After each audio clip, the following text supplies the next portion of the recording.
Eu quero saudar a você que está fazendo da sua casa uma igreja nesta noite de domingo. Você e a sua família estão se reunindo para adorar a Deus e nós temos agora a alegria de poder louvar o nome de Deus. Eu quero convidar você a cantar o hino Rei dos Reis, que será projetado aí na tela do seu computador, da sua televisão. Vamos exaltar o nome deste Deus maravilhoso que tem cuidado de cada um de nós.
Quero convidar você agora a curvar a sua fronte para fazermos uma oração e pedirmos a bênção de Deus para o momento em que vamos estudar a sua palavra. Querido Deus e eterno Pai, obrigado pela oportunidade que nos dás de neste momento abrirmos a tua palavra. Que ela fale ao nosso coração, trazendo alento, trazendo ânimo, esperança, encorajamento e, acima de tudo, a tua vontade para cada um de nós. Fica, pois, conosco a partir deste momento em que nós te pedimos e agradecemos por Jesus. Amém. Estamos vivendo momentos de muita preocupação em nossa sociedade. Governantes, pessoas na área de saúde estão todos preocupados com o que está acontecendo. E em momentos como este, alguns se perguntam, seria este um juízo de Deus? Estaria Deus castigando o nosso planeta? Note que muitas vezes a ideia de juízo está associada ao medo, à condenação, ao castigo. Será que é isso que a palavra de Deus tem a nos ensinar sobre o juízo de Deus? Será que o propósito de Deus realmente é castigar os seres humanos e encontrar meios para condenar os seres humanos? Eu quero convidar você a abrir a sua Bíblia no Salmo 102, de onde nós vamos extrair algumas considerações sobre o juízo de Deus nesta noite. Salmo 102. Nós vamos começar lendo os versos 19 e 20, que podem ser considerados o ponto central deste salmo, o eixo em torno do qual toda a mensagem deste salmo gira. Acompanhe comigo a leitura dos versos 19 e 20. O Senhor do alto do seu santuário, desde os céus, baixou vistas à terra, para ouvir o gemido dos cativos e libertar os condenados à morte. Então, notem algumas rápidas ideias que este texto nos apresenta. Deus está no seu santuário. E a partir do seu santuário, ele olha para a terra. O salmista diz: Deus baixa vistas à terra. Ele está observando, ele está acompanhando o que está acontecendo aqui nesta terra, com algum propósito, com alguma intenção. Então, notem, a palavra juízo não é usada neste texto, é verdade? Mas a ação de Deus de baixar vistas à terra, de olhar, de observar o que está acontecendo aqui em nosso planeta, mostra um Deus que está conduzindo um processo de julgamento.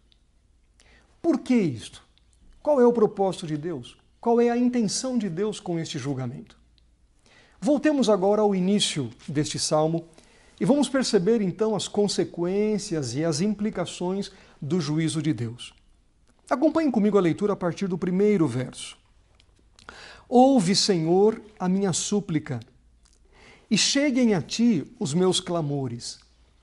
Não me ocultes o rosto no dia da minha angústia. Inclina-me os ouvidos no dia em que eu clamar. Dá-te pressa em acudir-me. Porque os meus dias, como fumaça, se desvanecem, e os meus ossos ardem como em fornalha. Ferido como a erva, secou-se o meu coração.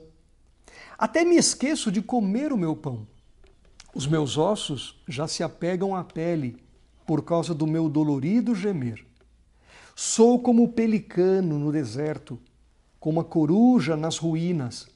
Não durmo, e sou como o passarinho solitário nos telhados. Os meus inimigos me insultam a toda hora. Furiosos contra mim, praguejam com o meu próprio nome. Por pão tenho comido cinza e misturado com lágrimas a minha bebida. Por causa da tua indignação e da tua ira, porque me elevaste e depois me abateste. Como a sombra que declina, assim os meus dias, e eu vou secando como a relva. Nessa primeira parte do Salmo, o salmista descreve o que estava acontecendo com ele mesmo. Essa descrição é muito pessoal, muito individual, muito particular. E ele coloca aqui algumas coisas que ele estava enfrentando. Um momento muito difícil. Angústia, febre. Ele diz aqui, por exemplo, os seus dias como fumaça se desvaneciam, os seus ossos ardiam como fornalha. É uma expressão simbólica para dizer que ele estava sofrendo de febre. Perda de apetite, dor, solidão. Ele menciona aqui as aves solitárias, O pelicano no deserto, a coruja nas ruínas, o passarinho solitário nos telhados. Era assim que ele se sentia, sozinho em meio às turbulências e às provações da vida. Havia perdido o sono, sentia-se rejeitado, estava chorando, até perdera o seu peso. Ele diz aqui no final do verso 11, como acabamos de ler, eu vou secando como a relva. O que provocou estas circunstâncias, ou o que provocou tudo isso, estas dores e estes sofrimentos na vida do salmista? Nós não sabemos. Qual era o tipo de angústia, qual era o tipo de aflição que estava amargando os seus dias? Nós não temos condições de prever ou de saber exatamente. Mas o fato é que realmente a sua experiência estava sendo uma das mais amargas que ele já havia experimentado.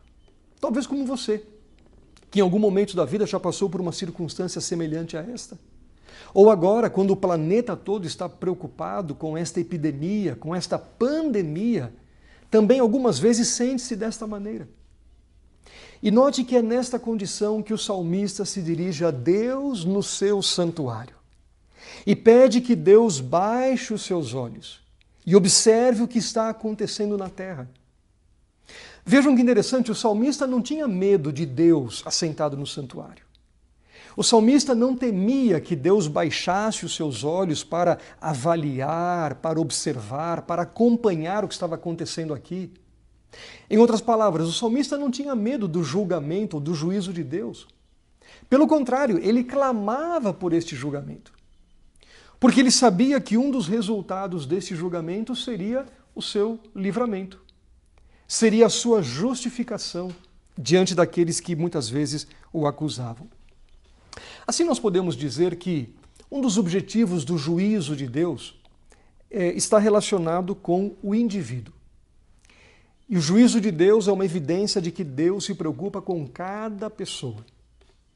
É verdade que Deus poderia instantaneamente emitir uma sentença ou um parecer sobre os 7 bilhões e meio de habitantes que temos hoje no planeta, ou poderíamos até dizer que ele poderia mencionar e estabelecer uma sentença para cada um dos habitantes deste planeta desde Adão até hoje. Alguns estimam que 40 ou 50 bilhões de seres humanos já passaram por aqui, incluindo os que estamos vivos hoje. Mas o fato é que, ao Deus demorar-se em conduzir um processo de julgamento, Deus está dizendo: eu dou atenção para cada indivíduo particularmente. Eu me preocupo com a vida de cada pessoa. Eu me preocupo com a história de cada pessoa. Eu não quero tomar uma sentença e fazer um julgamento e chegar a uma decisão em massa, mas eu quero avaliar cada indivíduo, eu quero avaliar caso a caso, considerar suas lutas, considerar suas tristezas, os desafios, os problemas, as circunstâncias que rodearam a vida deste indivíduo, para que ao ser proferida uma sentença, ele possa ter a certeza, este indivíduo possa ter a certeza de que o seu caso foi considerado com a máxima atenção necessária e com a máxima atenção devida. O propósito de Deus também, em relação ao indivíduo no julgamento, é justificar o indivíduo. Alguns pensam que a intenção de Deus é condenar, e que Deus, como um investigador ou como um espião, está observando os seres humanos na Terra, pronto a encontrar uma falha, um deslize, um defeito, e dizer então: aqui está o que eu estava procurando, a razão que eu tenho agora para poder condenar a você. Mas note, querido amigo, querida amiga, querido irmão, querida irmã, o negócio de Deus não é condenação. O negócio de Deus é salvação. E é por isso que ele, do alto do seu santuário, usando a linguagem dos Salmos, ele baixa os seus olhos até mim e até a você, procurando encontrar em mim e em você e em cada um dos seres humanos deste planeta evidências de que o seu amor, a sua graça, o seu perdão foram aceitos por aquela pessoa. E ao encontrar estas evidências, ele pode com alegria dizer: este é meu filho amado, em quem eu tenho prazer. Note que o juízo não tem por propósito, então, final, condenar a pessoa, mas justificar. E eu reforço este conceito apresentando o que o próprio Jesus mencionou, quando ele disse: eu vim não para condenar o mundo, mas para salvar o mundo. O Filho do Homem veio não para condenar o mundo, mas para que o mundo seja salvo por ele. Mas o salmista continua, e eu quero convidar você agora a prosseguirmos na leitura deste salmo a partir do verso 12. E aqui ele diz o seguinte: tu, porém, Senhor, permaneces para sempre, e a memória do teu nome de geração em geração. Levantar-te-ás e terás piedade de Sião. É tempo de te compadeceres dela, e já é vinda a sua hora, porque os teus servos amam até as pedras de Sião e se condoem do seu pó. Todas as nações temerão o nome do Senhor, e todos os reis da terra a sua glória. Porque o Senhor edificou a Sião, apareceu na sua glória, atendeu a oração do desamparado e não lhe desdenhou as preces. Ficará isto registrado para a geração futura, e um povo que há de ser criado louvará ao Senhor. Que o Senhor, do alto do seu santuário, desde os céus, baixou vistas à terra, para ouvir o gemido dos cativos e libertar os condenados à morte, a fim de que seja anunciado em Sião o nome do Senhor e o seu louvor em Jerusalém, quando se reunirem os povos e os reinos para servirem ao Senhor. Note a distinção. O salmo começa com uma ênfase individual. O salmista falando da sua própria experiência, da sua tristeza, do seu sofrimento, de como ele buscava em Deus o alívio para todas as circunstâncias e dores que ele estava enfrentando. Mas agora, na segunda parte do salmo, o salmo muda deste tom individual para um tom coletivo. Você percebe nesta leitura que acabamos de fazer que existe aqui a referência ao povo de Deus, existe aqui a referência à cidade do povo de Deus, Sião e Jerusalém, existe aqui referência às gerações futuras. Então, o salmista deixa de olhar para a sua própria circunstância e passa a pensar agora na circunstância e na condição do povo de Deus. É verdade que o povo de Deus muitas vezes foi afligido. O povo de Deus às vezes foi perseguido. O povo de Deus foi levado para o cativeiro, no período bíblico isto fica claro. E mesmo nos dias atuais, muitas vezes o povo de Deus passa por sofrimento, por provação, por privação e perseguição. Mas o salmista agora, ele olha para Deus e ele suplica a este Deus que está assentado no seu santuário e ele pede que Deus baixe os seus olhos. Lembre-se da ênfase que está nos versos 19 e 20. Baixe os seus olhos para a terra e olhe não apenas para a sua condição como indivíduo, mas olhe também para a sua condição como povo de Deus, ou para a condição do povo de Deus. O povo de Deus, ou melhor dizendo, o julgamento significa que finalmente Deus vindicará o seu povo. O seu povo que foi perseguido, o seu povo que foi maltratado, o seu povo que foi ridicularizado, zombado, perseguido, muitas vezes quase destruído, mas o juízo de Deus tem por propósito agora exaltar o povo de Deus, restaurar o povo de Deus, unir o povo de Deus de todos os lugares desta terra, lugares onde muitas vezes o povo de Deus ou algumas pessoas do povo de Deus tiveram que se esconder, tiveram que se ocultar, tiveram que fugir para preservar a sua própria vida. Mas agora, um dos propósitos do juízo é restaurar o povo de Deus, como uma só família, como uma só nação, onde Deus será o reino, o rei, onde Jesus será o governador, o príncipe, e poderemos para sempre viver sob o governo sábio, justo, amoroso e compassivo do nosso Pai. Mas continuemos ainda a leitura do Salmo, porque o Salmo prossegue. A gente poderia voltar a alguns dos versos que lemos já, do verso 12 em diante, mas eu não vou ler novamente, você pode fazer esta leitura depois, mas eu quero convidá-lo agora a ir do verso 12 ao 28, ou seja, do 23 ao 28. Do 12 nós já tínhamos lido, né? Acompanhe do 23 em diante. Ele me abateu a força no caminho e me abreviou os dias. Dizia eu, Deus meu, não me leves na metade de minha vida, tu, cujos anos se estendem por todas as gerações. Em tempos remotos, lançaste os fundamentos da terra, e os céus são obra das tuas mãos. Eles perecerão, mas tu permaneces, pois eles envelhecerão como uma veste, como roupa os mudarás, e serão mudados. Tu, porém, és sempre o mesmo, e os teus anos jamais terão fim. Os filhos dos teus servos habitarão seguros, e diante de ti se estabelecerá a sua descendência. Vejam que interessante. Na primeira parte do Salmo, o salmista apresenta a sua condição como indivíduo, seu sofrimento, sua dor, sua angústia e o seu clamor a Deus. Na segunda parte do Salmo, como nós já vimos, ele deixa de olhar para si mesmo e olha para o povo de Deus, como nação, como grupo. Ele pensa na coletividade, na família de Deus. Também muitas vezes afligida, perseguida, sofredora, como nós já mencionamos, mas que será restaurada, justificada por ocasião do juízo de Deus. Agora, nesta parte final do Salmo, o salmista pensa no próprio Deus. O Deus a quem ele clamou em seu próprio favor e em favor do seu povo. São muitas as menções a este Deus neste Salmo, nesta parte final.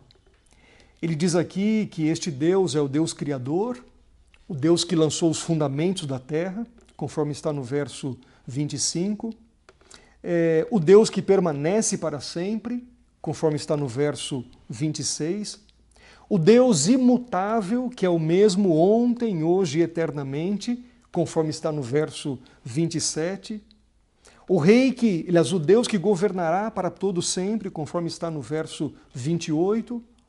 Então, o foco agora do salmista, ao concluir as palavras deste salmo, é Deus. E em outras palavras, ele está dizendo o seguinte: o propósito de Deus, assentado no santuário, ao baixar os seus olhos e observar o que estava acontecendo na terra, não tem a ver apenas com o indivíduo e não tem a ver apenas com o povo de Deus. O propósito de Deus tem a ver também consigo mesmo. Pense comigo. Depois da entrada do pecado em nosso planeta, muita dúvida foi lançada sobre o caráter de Deus. Infelizmente, neste conflito entre o bem e o mal, Satanás, muitas vezes, o nosso inimigo, o inimigo de Deus também, lança suspeita, mentiras, inverdades acerca do caráter de Deus. E um dos propósitos de Deus é deixar claro perante todo o universo qual é verdadeiramente o seu caráter. Qual é verdadeiramente o propósito dele agir. Ele poderia, logicamente, tomar uma decisão unilateral e dizer, bem, eu sou Deus, eu comando o universo, eu criei o universo, eu sou o dono do universo, eu mantenho o universo, eu vou ditar as normas e as regras aqui e vocês vão ter que aceitar calados. Mas esta não é a forma de Deus agir. Por isso, Deus tem conduzido esta história pacientemente.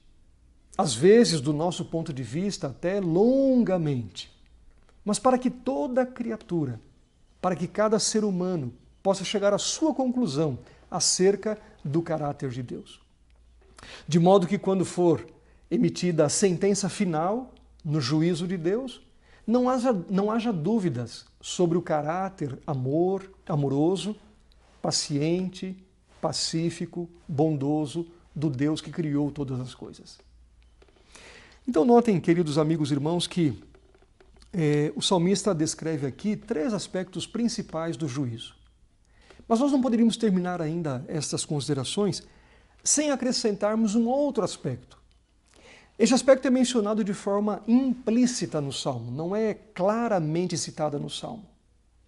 Mas nós não poderíamos deixar de mencioná-la para não para não terminarmos de uma forma desequilibrada a nossa compreensão e a nossa reflexão sobre o juízo de Deus.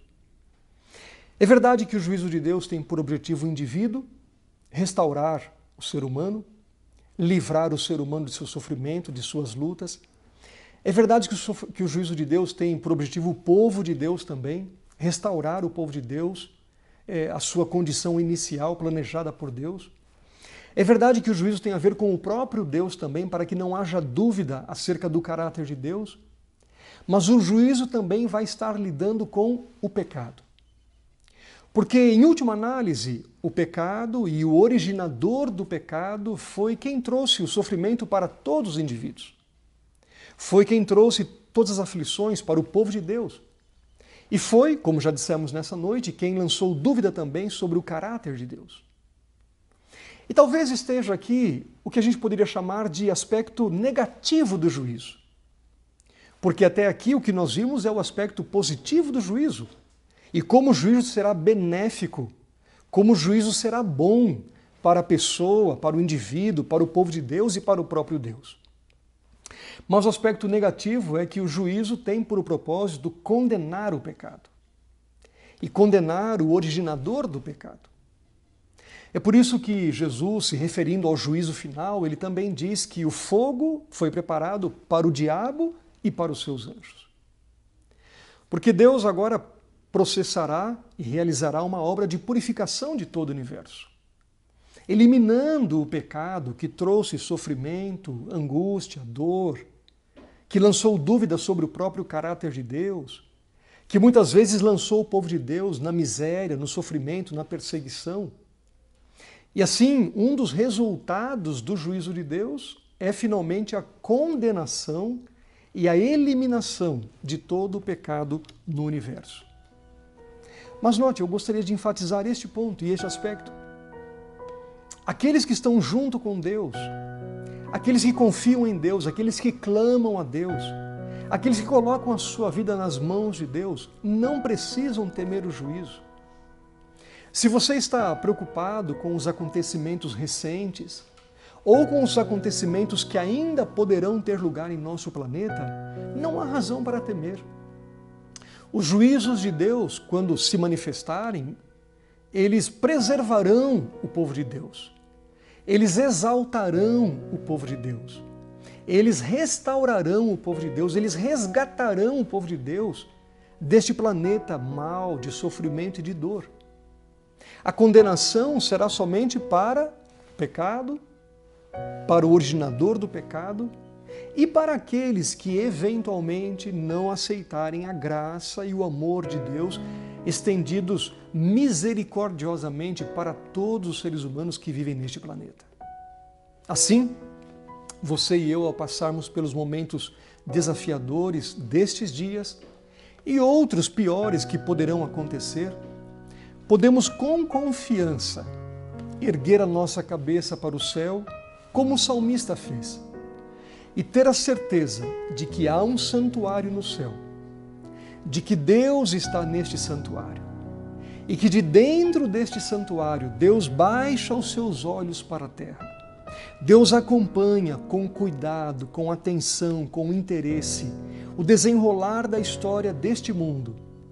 Deus acompanha o que ocorre na vida de cada um dos filhos seus.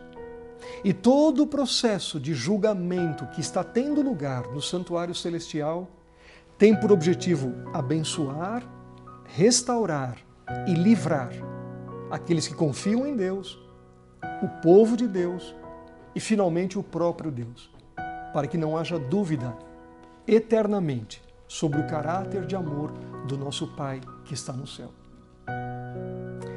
Eu quero convidar você agora a, nesses momentos finais deste culto, reunir a sua família. Você como pai, você como mãe, você como marido, como esposa. Reúna aí a sua família, onde vocês estão. Ou se você está no seu local de trabalho também, em alguma outra situação, alguma outra circunstância, convide os que estão ao seu redor. E terminem este momento de reflexão e de adoração, elevando uma prece a Deus. O Deus que conhece todas as coisas. O Deus a quem cada clamor não passa despercebido. E o Deus que um dia emitirá do santuário a sentença mais justa, mais correta e mais amorosa para cada um dos seus filhos, para todo o seu povo nesta terra e para Ele mesmo. Que Deus abençoe a você, que a paz e o amor de Cristo Jesus estejam sempre sobre a sua vida. E lembre-se, aproveite esta oportunidade e muitas outras mais para fazer da sua casa uma verdadeira igreja. Que Deus abençoe você.